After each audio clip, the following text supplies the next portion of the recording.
안녕하세요. 여러분의 경제 길잡이 경제학장 박사입니다. 자, 우리 국제경제학의 큰 그림 속에서 오늘은 정말 중요한 갈림길에 서게 될 텐데요. 바로 모든 나라가 반드시 내려야만 하는 결정, 우리 돈의 가치를 세상에 어떻게 내보일 것인가 하는 문제입니다. 이건 그냥 숫자 하나 정하는 게 아니에요. 말 그대로 한 나라 경제의 운명을 결정하는 첫 번째 선택지이자 국제경제학의 가장 핵심적인 부분으로 들어가는 문이라고 할 수 있습니다.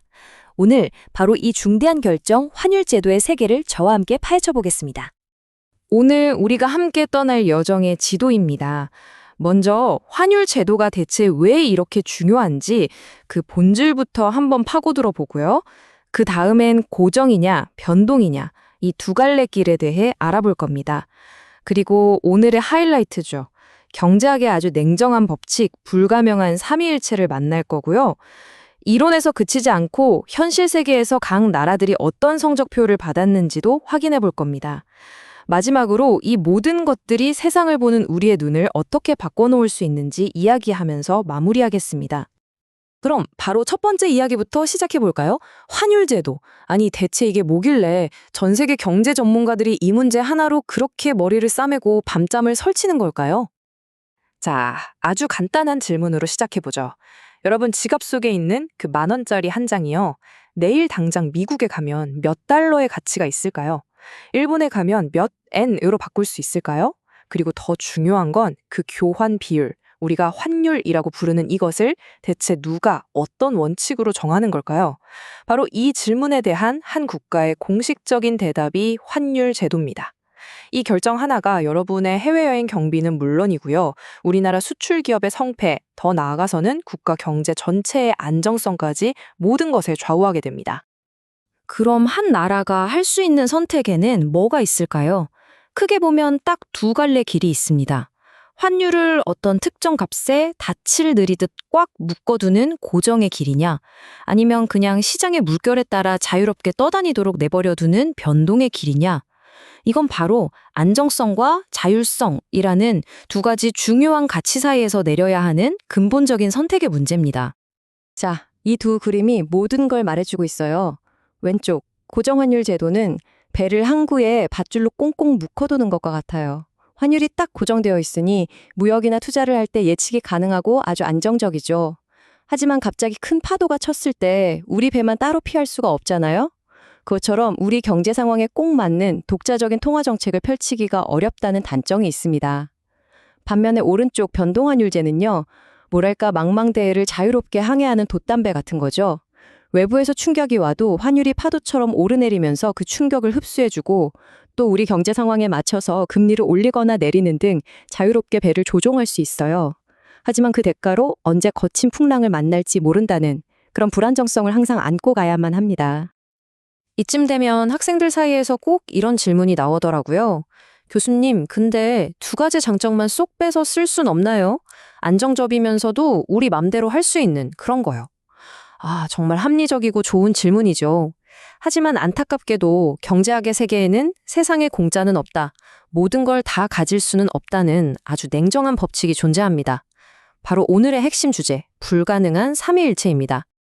이름부터 뭔가 심상치 않죠? 불가능한 삼위일체 또는 삼자택일의 딜레마라고도 부릅니다. 이 법칙이 말하는 건 아주 간단 명료합니다. 한 나라가 동시에 이루고 싶은 세 가지 매력적인 목표가 있어요. 첫째, 안정적인 환율. 둘째, 자유로운 자본 이동. 셋째, 독자적인 통화 정책. 그런데 이 세 가지 중에서 동시에 가질 수 있는 건 최대 2개뿐이라는 겁니다. 나머지 하나는 눈물을 머금고 반드시 포기해야만 해요. 자, 이걸 좀 더 재미있게 이해해 볼까요? 여기 캡틴 거시경제라는 슈퍼히어로가 있다고 한번 상상해 보세요. 이 영웅은 세 가지 엄청난 아이템을 가지고 있어요. 첫째, 어떤 환율 공격도 막아내는 환율 안정의 방패. 둘째, 전 세계 어디든 자본을 순식간에 이동시킬 수 있는 자본 자유이동의 부츠. 그리고 셋째, 손가락만 튕기면 경제를 쥐락펴락할 수 있는 독자적 통화 정책의 건틀릿. 와, 정말 다 갖고 싶죠? 하지만 이 영웅에게는 절대 어길 수 없는 우주적인 규칙이 딱 하나 있습니다. 이 세 개 아이템 중에 한 번에 딱 2개만 장착할 수 있다는 겁니다. 바로 이 그림이 캡틴 거시경제가 따라야 하는 뭐랄까 절대 규칙서 같은 겁니다.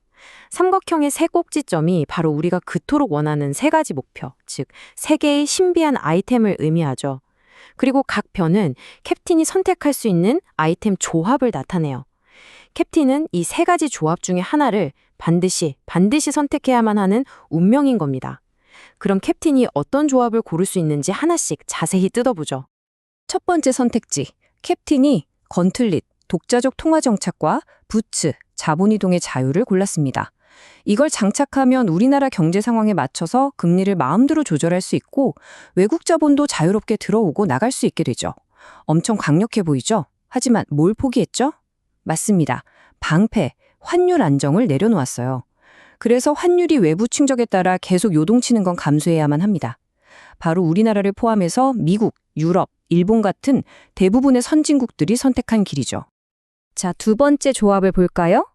이번에는 방패, 고정환율랑 부츠, 자본이동의 자유를 장착했습니다. 환율은 안정적으로 꽉 묶어두고 자본이동도 자유롭게 만들었어요. 이러면 국가 간 무역이나 투자가 아주 활발해지겠죠? 하지만 그 대가로 건틀린 독자적 통화 정책을 포기해야 합니다. 가장 대표적인 예가 바로 유로존이에요. 유로화를 쓰는 나라들은 서로 간의 환율이 완전히 고정되어 있고 자본 이동도 자유롭지만 각자 자기 나라의 금리를 결정할 권한은 포기하고 유럽중앙은행 ECB의 결정을 따라야만 하죠. 마지막 세 번째 선택입니다. 캡틴은 방패, 고정환율과 건틀릿, 독자적 통화 정책을 집어들었습니다. 환율도 안정시키고 우리 경제를 위한 정책도 마음대로 쓰고 싶다는 아주 강력한 의지죠. 두 마리 토끼를 다 잡은 것 같지만 뭘 포기했죠? 네, 맞아요. 부츠, 자본 자유 이동을 포기했습니다. 즉, 외국 돈이 마음대로 들어오고 나가는 것을 국가가 통제해야만 이 두 가지 목표를 동시에 달성할 수가 있어요. 과거에 중국이 오랫동안 이 방식을 사용해 왔었죠. 자, 이렇게 세 가지 선택지를 모두 살펴봤습니다. 이론은 이제 완벽하게 이해가 되셨을 거예요. 그럼 이제 진짜 중요한 질문이 남았죠. 교수님, 그래서 현실에서는 어떤 선택이 최고의 성적을 냈어요? 뭐가 정답이에요? 이제부터 실제 데이터로 채점된 냉정한 현실 세계의 성적표를 함께 펼쳐보겠습니다. 자, 이 표에 주목해 주십시오. 이게 바로 158개 나라의 30년에 걸친 경제 성적표입니다.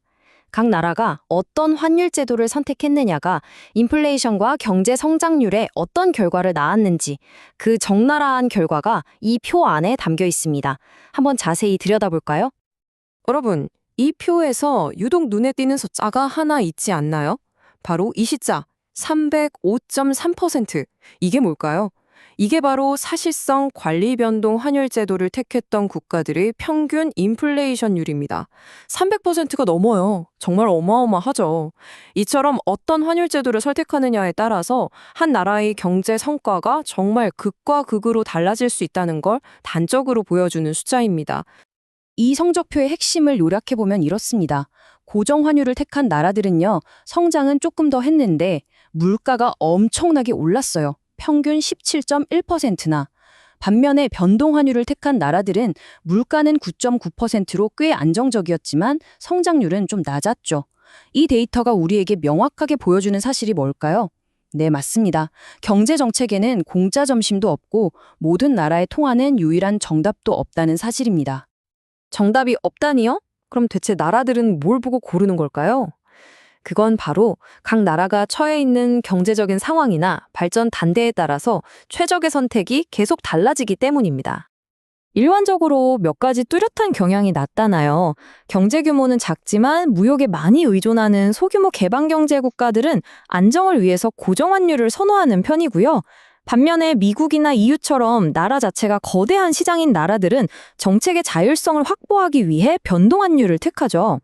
특히 개발도상국들은 변동에 대한 공포라는 게 있어요. 말 그대로 환율이 막 출렁이는 게 너무 무서운 거예요. 왜냐하면 경제 기반이 약하니까 한번 흔들리면 나라 전체가 휘청거릴 수 있거든요. 그래서 고정환율에 기대려는 경향이 강하게 나타납니다. 자, 오늘 내용이 좀 복잡했을 수도 있지만 오늘 우리가 함께 배운 이 지식은요, 여러분에게 세상을 보는 아주 새로운 렌즈, 강력한 분석 도구를 선물한 것과 같습니다. 이제 여러분이 경제 뉴스를 볼 때 그냥 미국이 금리를 올렸구나, 중국이 위안화 환율 방어에 나섰네 하고 그냥 흘려듣지 않게 될 겁니다. 여러분 머릿속에 우리가 배운 삼각형이 딱 그려지면서 미국은 검틀릿 독자적 통화 정책을 쓰려고 방패 환율 안정을 포기한 거구나. 중국은 방패 환율 안정을 지키기 위해 부츠 자본 이동을 통제하는구나. 이렇게 그 정책의 배경과 결과를 구조적으로 꿰뚫어 볼 수 있는 열쇠를 손에 쥐게 된 겁니다. 맞아요. 국제경제학 솔직히 처음엔 좀 어렵죠. 용어도 낯설고 생각할 것도 많고요. 하지만 오늘처럼 이렇게 포기하지 않고 저와 함께 한 걸음 한 걸음 따라오다 보면 어느새 얽히고 설킨 세계 경제의 큰 흐름을 읽어내는 힘이 생길 겁니다. 세상을 훨씬 더 깊고 넓게 볼 수 있게 되는 거죠. 제가 보장합니다. 자, 마지막으로 여러분께 질문 하나 던지면서 마무리하겠습니다. 만약 여러분이 한 나라의 경제를 책임지는 리더라면 캡틴 거시경제의 3가지 도구 중에 어떤 2가지를 선택하시겠어요? 그리고 그 이유는 무엇인가요? 정답은 없습니다. 여러분의 깊이 있는 고민을 응원하면서 저는 다음 시간에 더 재미있는 주제로 다시 돌아오겠습니다. 모두 수고 많으셨습니다.